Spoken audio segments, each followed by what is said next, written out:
All right, welcome back. If you have ever wondered why the hell weight loss isn't working for you, I'm going to give you an exact breakdown of how weight loss works, regardless of who you are, what your abilities are, how old you are, what diet you're on. I'm going to give you like the full 101 breakdown because I've noticed that there is a lot of misinformation out there. At the moment, there is a lot of misinformation.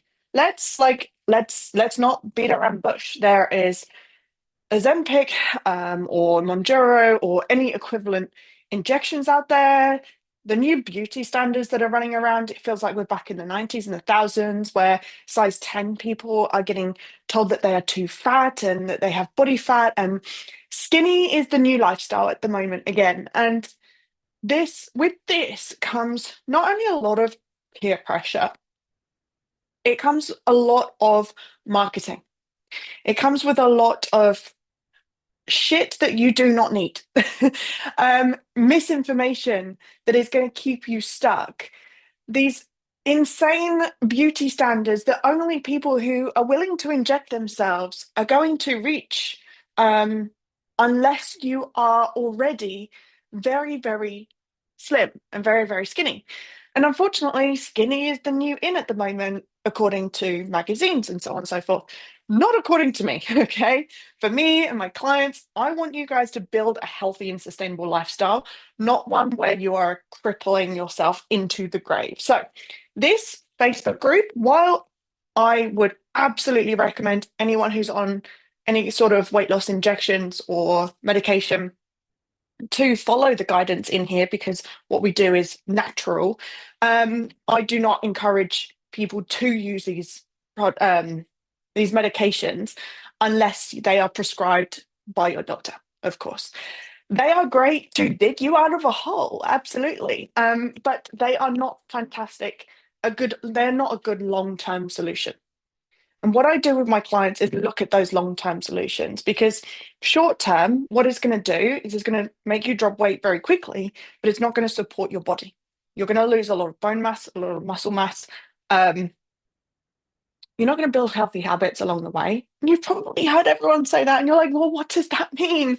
That means actually supporting your body so that when you're older and you fall down, you don't break a hip, so that you're able to bounce back from illness and disease and catching a cold because your immune system isn't so depleted that you take weeks and weeks and weeks to return. So these injections, they come with a lot of side effects and all of the other things that are drowning out the market, drowning out your news feeds, drowning out the TVs and the radios and all the adverts. And do you know what's just come out recently? Is these disgusting Ozempic size meals. Like, how atrocious is this? Why are we glamorizing this unhealthy lifestyle? I don't know. I don't know. I don't get it. So if you're like me and you're like, girl, like I do not want to go on those injections, then I'm going to teach you exactly the maths and what's going on. Enough science, but not too much science to teach you exactly what's going on in your body. Now, if you have any questions, drop them in the chat as soon as you can. I will go through after this video and go through to see if you have any questions. Excuse half of my calendar. But if you've essentially wondered why you can't lose weight, regardless of what diet, regardless of who you are and your age, then I'm going to teach you today. So, first and foremost, I need to tell you about calories. So, calories are a form of energy. So, like watts in a light bulb, that's a form of energy. It's a measurement of energy. The energy that we use is measured in calories. Now, calories is just a number, and it is essentially given to the rate at which it burns. And calories in versus calories out, no matter whether you like it or not, it is a cold hard fact. Whether you think it works or not, it's undebatable. Calories in versus calories out is the law of thermodynamics, which is clearly a word that I can't say, is the law of thermodynamics. Calories in is your energy that you put into your mouth, into your body. Calories out is the amount of calories that you burn or use. Okay. There is no exception to this rule. You might think that you're an exception, but that is impossible. And I'm going to show you how. But no matter what diet you're on, whether you're on Ozempic or whatever they are, or whether you're on keto or whether you're on a plant-based diet, it does not matter. Or intermittent fasting, Weight Watchers, Living World, whatever it is, if you lose weight, you are in a calorie deficit. So each of those put you in a deficit in a different way, right? So if you go keto and you suddenly lose loads of weight, not only are you not eating carbohydrates, but carbohydrates pair with water weight as well. And if you are dropping body fat, it just means that the foods that you gave up were tipping you over your calories for that day. There's nothing special about individual diets. It's just a diet that works long term is going to be more of a sustainable approach. Because it's up to you if you want to go on a diet for a couple of months, then regain, go on a diet, then regain. Or you can choose a lifestyle that feels so much more sustainable. It feels comfortable. It feels practical. It feels doable. You can go out and you can eat with your family and you can cook meals at home. And it can feel more of a lifestyle and less like a chore. I mean, that sounds better to me, right? So if you look at the diets that you've done in the past or look at the diets that are out there, are they sustainable for you? If they are, oh, but just to let you know, they work in terms of calories. So I want you to think that that's you, and you're gonna have to excuse my my drawings here, guys. Right, let's bring you in, shall we? Let's bring you in. Come on, I need to wait for the camera to update. Okay, cool. So this is oh my God, I've never done this before. Like I've got too many angles going on, guys. I've got way too many angles. Okay, so this is you, and this is the amount of calories that you need to support you in a day. Now, that can look like having a coffee in the morning, milky coffee, of course. That can look like having a coffee. That can look like your morning oats. That's a picture of oats. You can have a stacked sandwich for lunch and an apple. You could have a snack, which is a banana. God, I should have brushed up on my drawing before I did this, shouldn't I? Then you can have dinner, and then you can have all your dinner in there. The amount of calories you consume in a day, let's just say that's roughly around, to make this easy, I'm going to stick with round numbers, okay? Let's say you consume that many calories. That's going into your mouth, okay? That's the amount of calories going into your mouth. So the amount of calories that you burn depends on a few things. So let's just do a quick little chart here. So the way that you burn your calories is through a few different ways. So you've got EAT, which is exercise activity thermogenesis, which is basically the calories that you burn using physical activity. So that could be running, swimming, etc. Okay. Then you've got the thermic effect of food, which is basically digestion. Some foods require a few more calories to burn. You might have heard of the whole celery thing where people are like, I've burnt more calories eating celery than I've actually consumed. It's kind of like because the amount of burning power that it requires to consume those foods and digest those foods is higher. So for example, the more protein you have, the more calories you need to use in order to digest that. And then we have NEAT, which is our non-exercise activity thermogenesis, which is our non-exercise movement. Okay. So think fidgeting, think walking to work, think walking around, moving, things like that. And then we've got our BMR, which is our basal metabolic rate. This is very difficult to change. Like all of these, you can change the most, but this is only 5%. Okay. So your EAT is 5%. Your thermogenesis of food is only 10%. So very, very small, very marginal. 15% for your NEAT, which therefore means that the rest is about 70% if my maths is correct. So this is your basal metabolic rate, which is essentially how many calories you burn as a human being, right? So think, take you back for a second. You're going to think, oh, hello. You're going to think that you are a human being, right? You are like a machine that's going all day. So you kind of need, excuse me, you need energy, right? You need energy to keep you going. Don't mind me. You need energy to keep you going, right? You're like a light bulb that's on all day. It's not going to require no energy. So you are going to need a certain amount of calories. Remember, that's energy to just keep you going, to blink, to digest food, right? To talk, to walk. So you're going to need, for all your cellular activity, you're going to need a baseline amount of energy. Okay.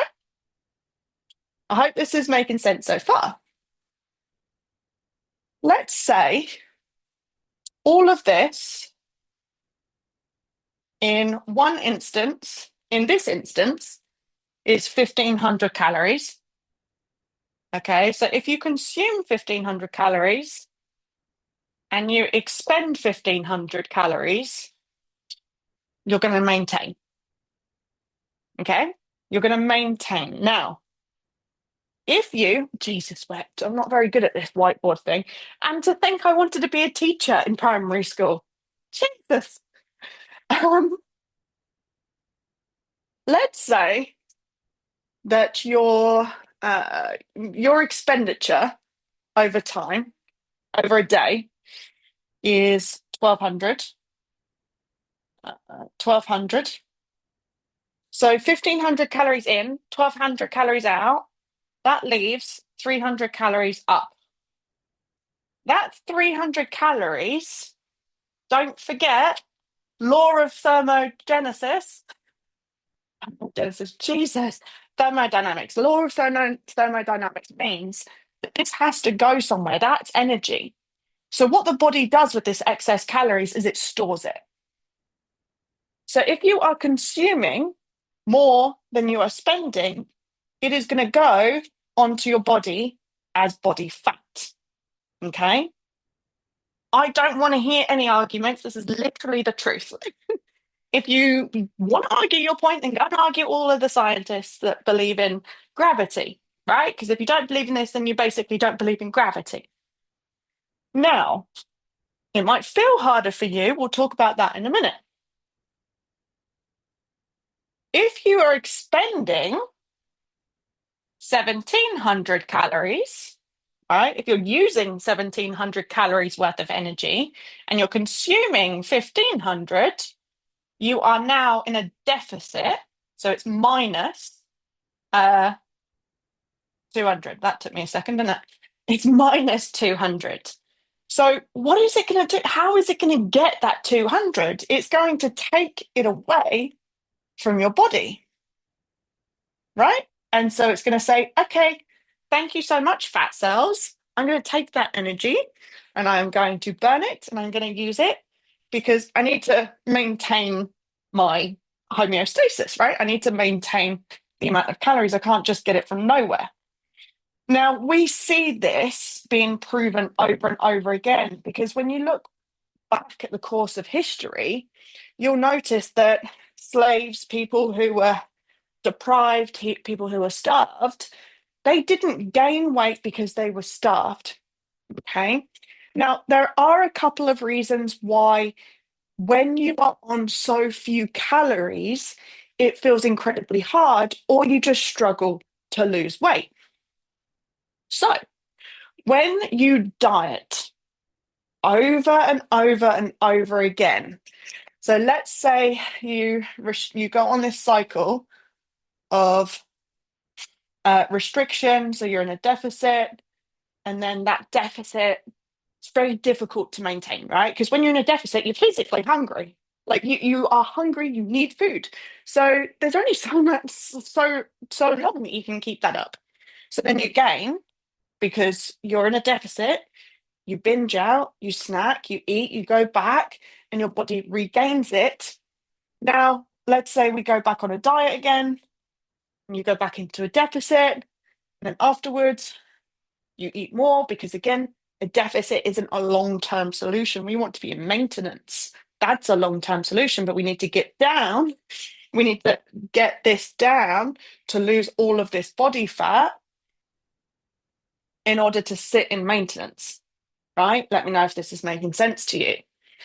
Every single time you go on this loop, what your body is doing is slowly, sorry, over here, slowly, little bit by little bit, decreasing the amount of overall calories required. And that's coming from the BMR. So over time, the more times you yo-yo diet, your BMR, so let's say this started off at, well, 70%. Let's say this started off at 1,000 calories a day, just as an example, because I'm shit with numbers. Every single time you go on this yo-yo diet, you're reducing the amount of calories. Can you see that? Bloody small, isn't it? You're reducing the amount of calories that you need over time, right? So the more of this yo-yo cycle you do, the less calories that you need. Now, let's say you stick at 500 calories, 1,500 calories a day. Let's presuppose that you are sticking at 1,500 calories a day over the years, right? Let's pretend that your BMR is going down, or let's just assume that your BMR is going down because you're dieting. You are eating the same, but the amount of calories that you need overall is decreasing. Okay. This is why people say, oh, it was so much easier for me to lose weight when I was young. Yes, because you are decreasing your basal metabolic rate. On top of that, what we don't like to admit is that we were fitter. We fidgeted more. We went out. We walked around the parks. We had a physical job when we were younger. So when we were younger, we were burning more calories in the NEAT section, the non-exercise activity. We were walking around, we were fidgeting, we were having more physical jobs. And then when we get older, we sit down at the desk, right? I am living proof of this. I used to walk 18,000 steps to about 25,000 steps a day because I worked in hospitality.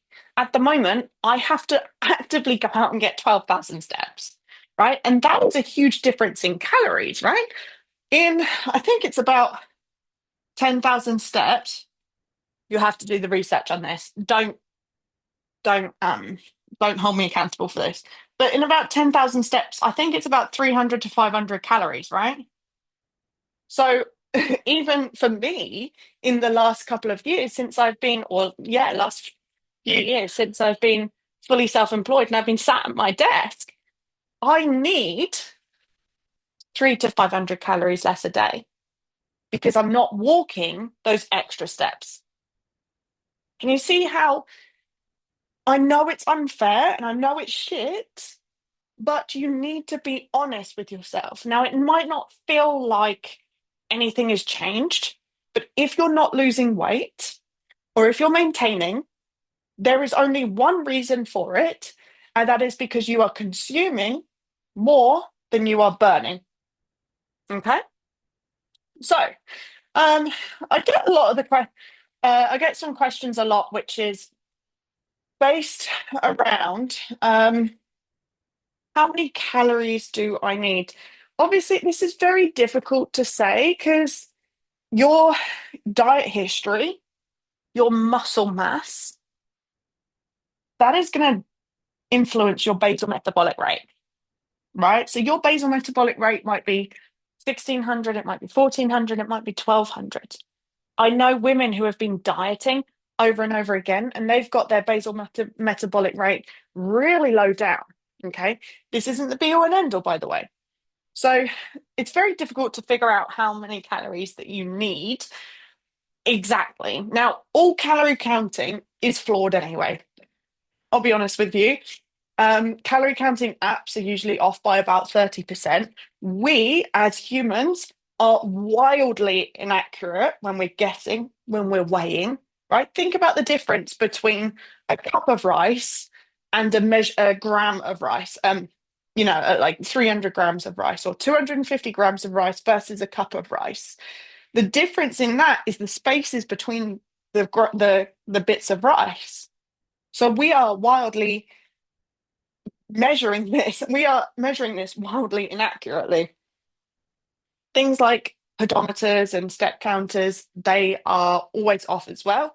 They are wildly inaccurate by about 20%. So counting calories is not only inaccurate, it's really unsustainable. I don't know if you've ever tried counting calories before. That's why what I teach is more of a sustainable approach. So you can start dialing into your body and into common sense. You can start eating to fuel your body. You can start eating to feel good. And you can start eating to feel full without starving yourself skinny. But about let's do this in a different color.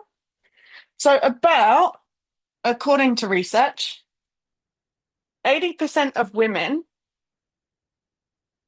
need about 2,000 calories to maintain. Okay. 15% of women need about 16 to 18,000 calories to maintain. 3% of women need about 1,600 or less. And 1% of women, the reason why I'll tell you why I'm laughing, need about 1,400 or less than 1,400 a day. The reason why I'm laughing is because so many women tell me I'm eating about 1,200 calories. I'm eating about 1,200 calories. Oh, shit. You better not abstain. I'm eating 1,200 calories and I'm not losing weight. Girl, if you're eating 1,200 calories, you are in that 1% of the entire fucking population. Let's be honest with yourself. Is that true? Number one. And two, if you're eating 1,200 calories and not losing weight, you're not tracking properly. Okay. And I know people are going to get so pissed off at this. People are going to get so angry at this because they're eating 1,200 calories and it feels like they're doing well, but you're not being consistent with the 1,200 calories, right? Either you're not being consistent throughout the week or you're not being consistent over a 1 to 3 month period.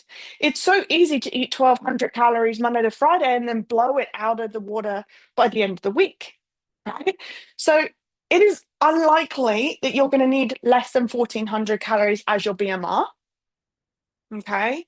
But again, we don't track calories here, but I just want to emphasize the point of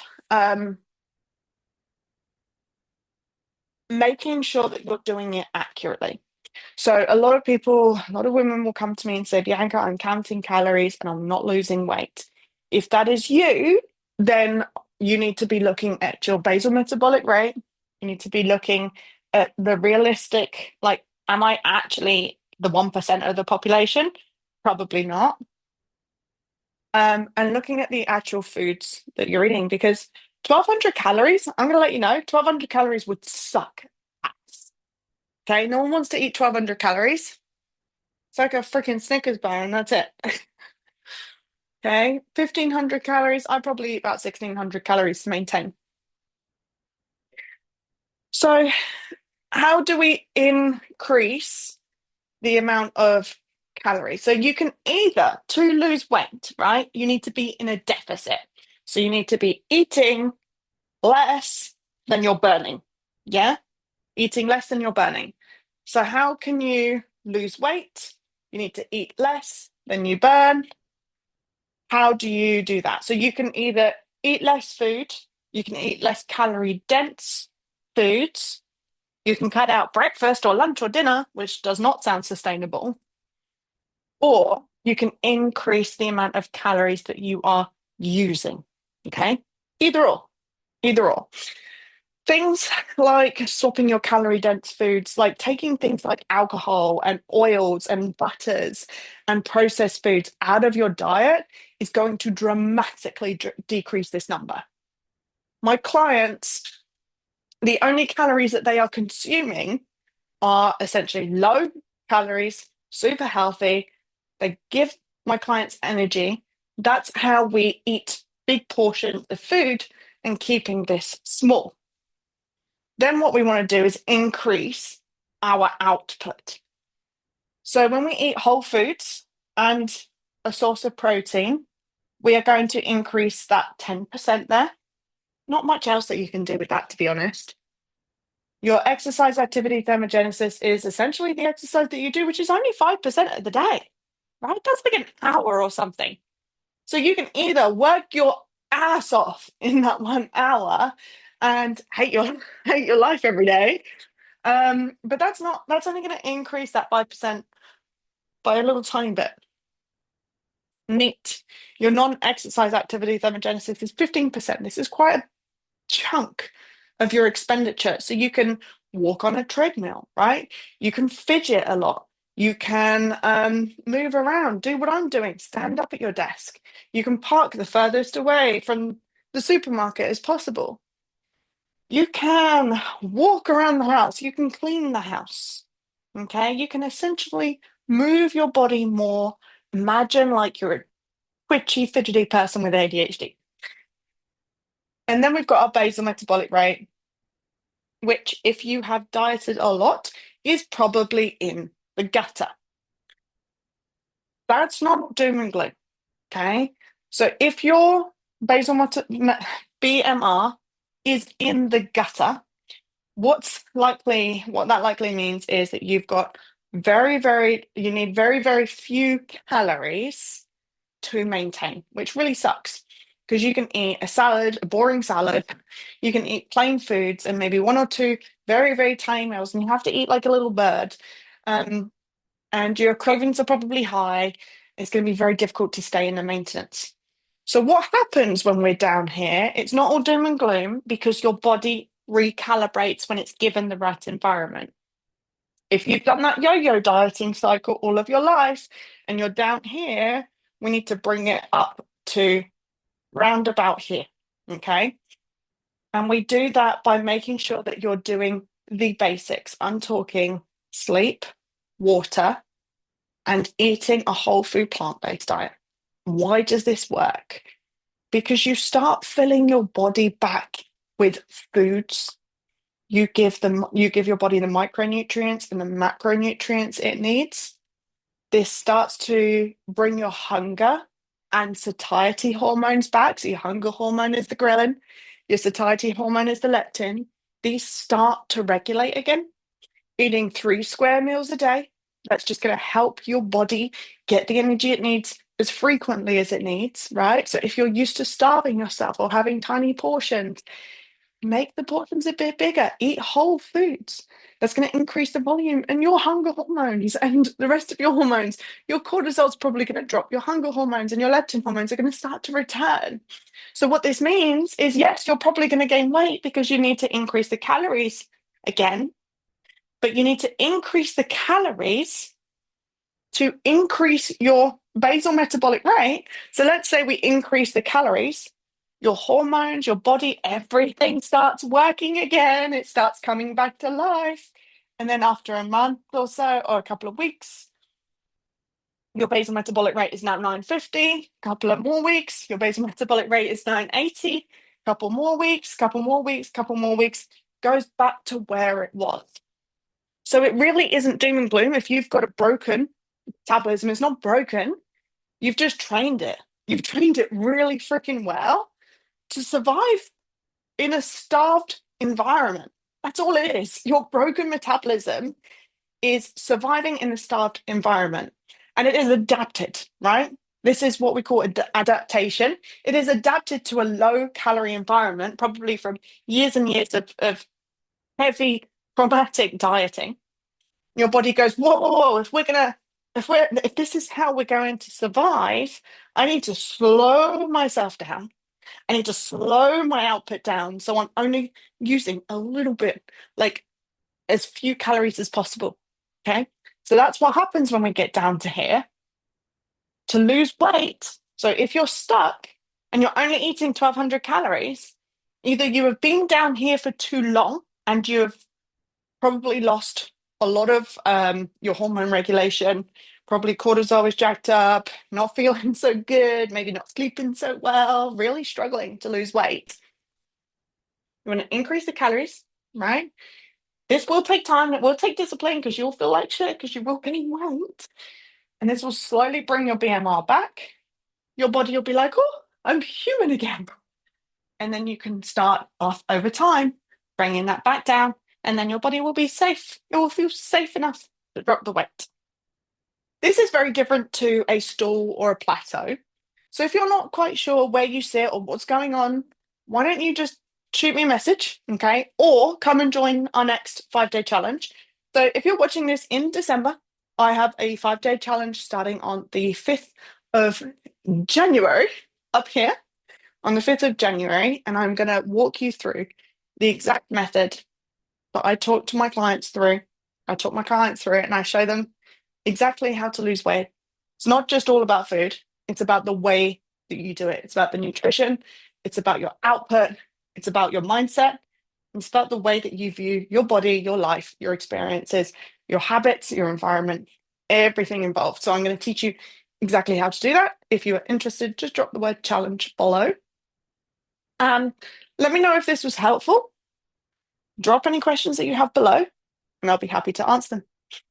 I am going to end this live, so take care, guys, and I'll see you soon.